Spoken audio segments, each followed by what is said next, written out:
right. Coming up next, we have a story from Isaac's time in Nepal. So, this is early 2000, I believe, right before COVID. And I'm on a Nepal team working with Nepal Iris. And we're trekking up in the mountains, taking Bibles along as you do. And we're about halfway up the mountain, and our team leader's like, hey, I want you guys to start asking Lord for words of knowledge, prophetic words for people, so that when we get into this village, we kind of have a little bit of a head start, and we just jump right into it. And at this point, I'd gotten pretty good at hearing God's voice, and I'm all excited, like, it's going to be awesome. And the whole way up the mountain, I'm like, all right, God, just give me a picture, give me a word, like anything. Nothing. I hear nothing. And start throwing a little pity party, like, come on, God, I came the whole way to Nepal. Where are you at? Why can't I hear your voice? And still, nothing. And so we get to the top, and I'm upset. And kind of just sit in a pile of dirt on the outside of the village, just kicking rocks. And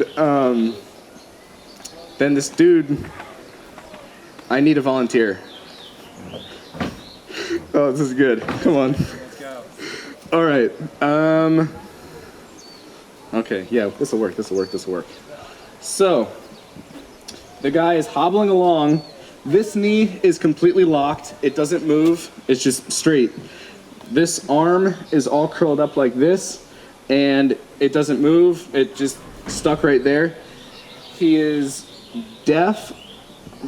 I forget if it was in one ear or both ears. And his jaw was locked shut, and he couldn't open his mouth. So he comes hobbling by, and one thing that my mentor that I had sought out told me is like, sometimes you don't need a word from the Lord to go pray for something. Sometimes you just get a visual word of knowledge. And I see this guy hobbling along, I'm like, that's not right.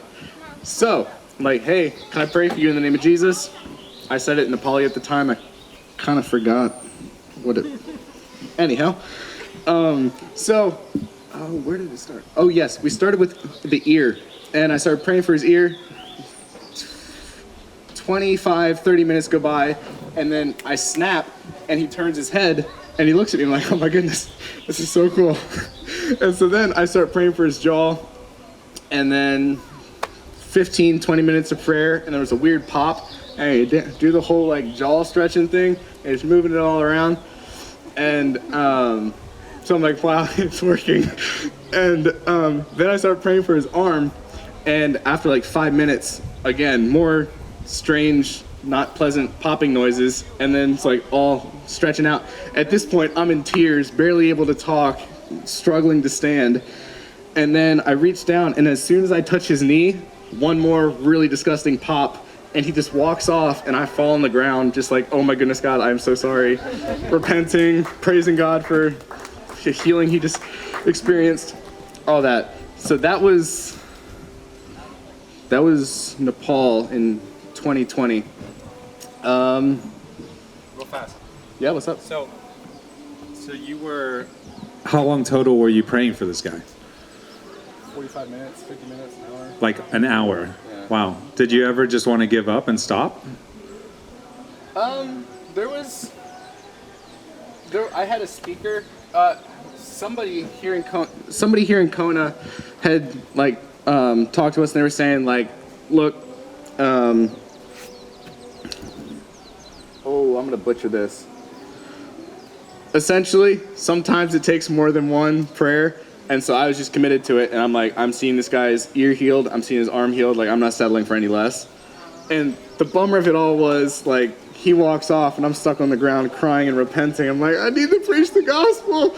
Never actually seen him again, which is kind of unfortunate, but yeah, just went for it and didn't stop.